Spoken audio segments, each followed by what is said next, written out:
I'm Tom Andrews with Win Without War. Darcy Scott Martin is back with us from True Majority on my right, and to my left, John Isaacs from Council for Livable World. And we're going to talk today about what's going on in Washington. First, I want to just say what happened in Maine last week, as I had promised everyone. I was going to talk about that. I was in Maine over the weekend, and we had Brigadier General John Johns came up to the state of Maine.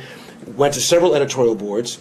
We had rallies in Portland and Bangor. There's an open letter now being circulated to Senators Collins and Snow that asks them to start representing the views of the people of Maine as opposed to the views of George W. Bush. We took a poll, clearly by a 53 to 36 margin. The people of Maine want Congress to set a time certain for the withdrawal of U.S. troops, so we talked a lot about that. And most notably, the Portland Press-Herald, who supported the invasion and was supporting the war lock, stock, and barrel as of last week. In fact, there was a recent editorial talking about if we pull out, it's going to be a disaster and all the terrorists are going to follow us home. We met with them for well over an hour on Thursday of last week, a week ago today. On Friday, we learned that they had put their policy under review, their Iraq policy position under review. And by Sunday morning, the lead editorial said that it's time to get out of Iraq. They had a 180-degree change of view, and they said also we were wrong. So it's an indication of just how the tide is turning.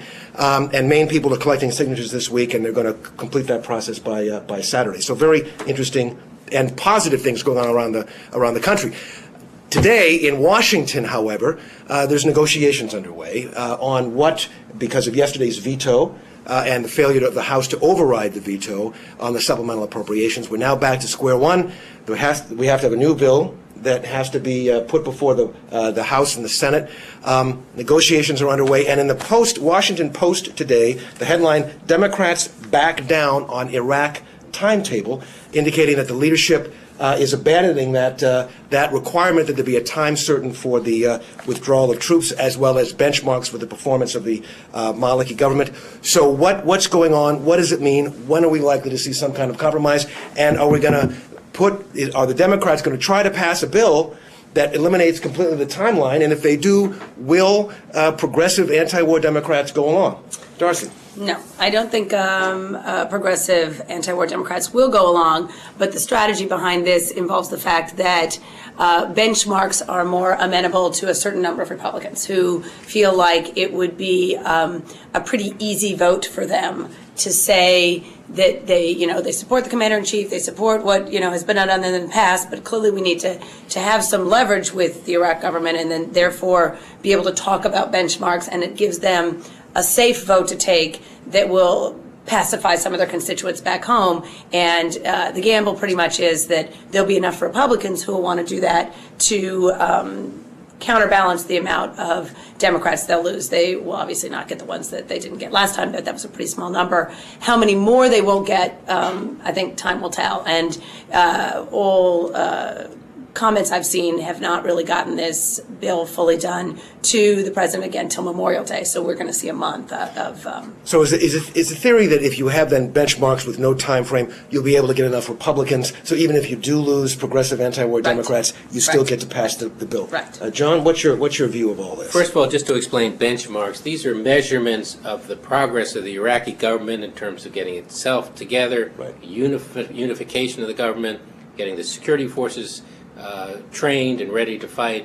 So that's what the benchmarks are. And also politically, the distribution of oil, de-Baathification of the country, the constitutional reforms, and also having local elections so that Sunnis have more of a say in their own affairs. Right. Now, President Bush and the President of Iraq have talked about these benchmarks.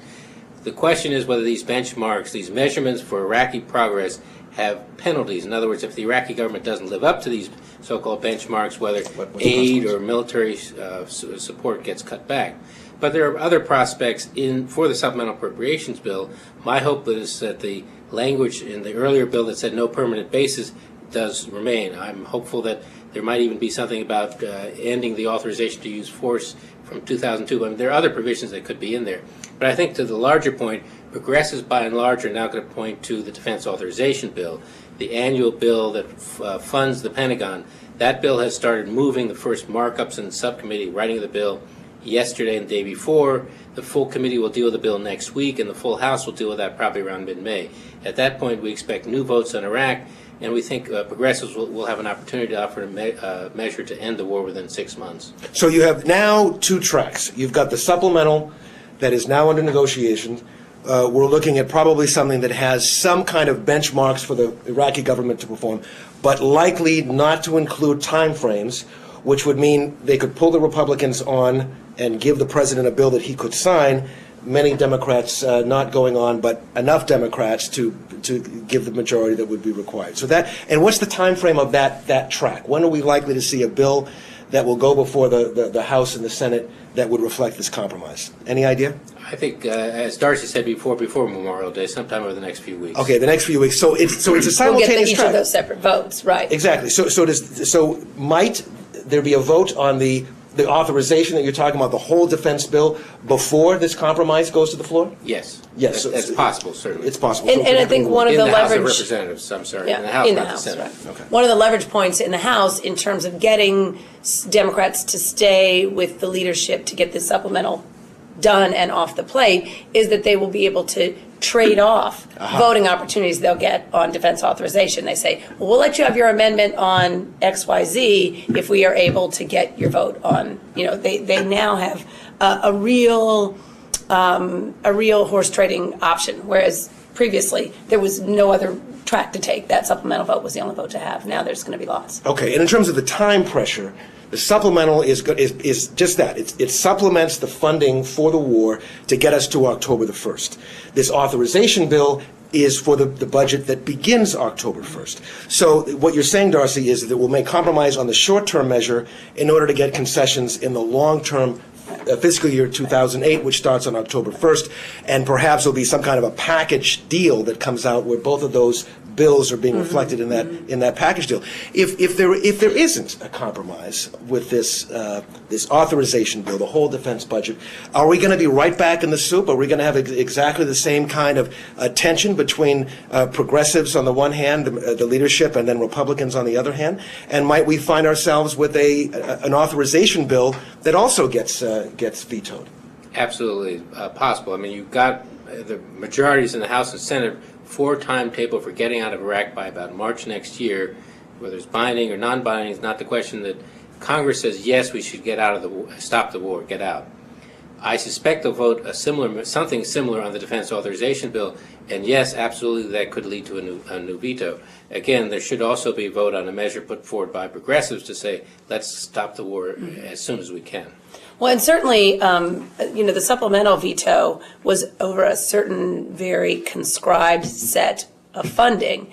To veto the entire defense authorization is a much bigger political risk because it funds a lot more things, and a lot more things would be at risk. So I would say if we reached that point, we would be at pretty close to crisis point sounds a little overly dramatic. I don't think it's the fall of the government, but it will definitely be when temperatures are at their highest. It will be a huge deal. So the stakes increase, and part of that huge deal is the fact that this is before the authorizing committee, and I served on that authorizing committee, and many of the people who they're represented on that committee represent districts that have a lot at stake in this authorization bill. A lot of defense contracting, a lot of businesses, companies, and facilities that are represented on that committee, much more so than the broader Congress. So those members certainly are going to have a lot at stake in getting an authorization bill out that funds the folks at home and keeps those jobs. And that going. would be a veto of American jobs. That would be a very different dynamic. It would be spun very, it would be, vetoing of, money paying for all kinds of veteran activities, just things across the board that would be a huge I'd like to brouhaha. talk a little bit, again, about the benchmarks, however. There's some of us who don't believe the war stops as long as Bush is in office, unless Republicans abandon the president's position. The votes in the last month or two indicate that, to this point, Republicans are not prepared to do that. We're hopeful that by the fall, Republicans are ready to abandon the president. And this whole back and forth about the benchmarks, which are pretty weak and the progressives won't like, may be a kind of a way station for Republicans to say, we'll vote for this small measure now, and perhaps in the fall, September, October, when there'll be new votes on Iraq, then they will abandon the president. If that happens, then the war really can stop. It's Maine's own Olympia Snow with the benchmark bill. Well, and the and the benchmark bill, of course, is that if they don't meet the benchmarks, then the Pentagon will be ordered to start planning for the withdrawal but still, but signaling again, as you say, John, both Maine's two senators signaling the fall is the time when they are going to be looking at it again more closely and indicating and signaling that maybe that's the point where they're going to start to back off and begin representing the views of Maine people in terms of setting a firm deadline. And of course, that's after, according to them, they see what the performance is of this so-called surge. But of course, it's one more or 3 more months closer to 2008, and of course, the pressure is going to be building for all those elections. Right. So we've got a lot going on, and if you're keeping score here, we've got 2 tracks that we're following. We've got the supplemental appropriation that is now the subject of negotiations with the president by the leadership of the House and Senate to try to come up with a compromise that funds the war between now and October 1. And then you've got on the authorizing committee in the House Armed Services Committee, dealing with the whole budget for our defense starting in October 1, including Iraq. The stakes are very high. A lot's going to happen during the course of the next week in terms of negotiations with respect to the supplemental and the markup, which begins in the House Armed Services Committee. We're going to bring you all the details of what exactly is going on, what the progress is on both fronts next week. But make sure that as you talk to your members, and we hope you will, this is a very critical time, tell them to put as much pressure as they possibly can on the Bush administration, certainly Republican members and reluctant Democrats, to set that time frame for the withdrawal as soon as possible, the safe and secure withdrawal of U.S. troops from Iraq as soon as possible. Darcy, thank you very much for coming. John, thank you. Thank you for joining us. We'll be back next week to bring you more of this continuing drama from Washington, D.C. Thanks.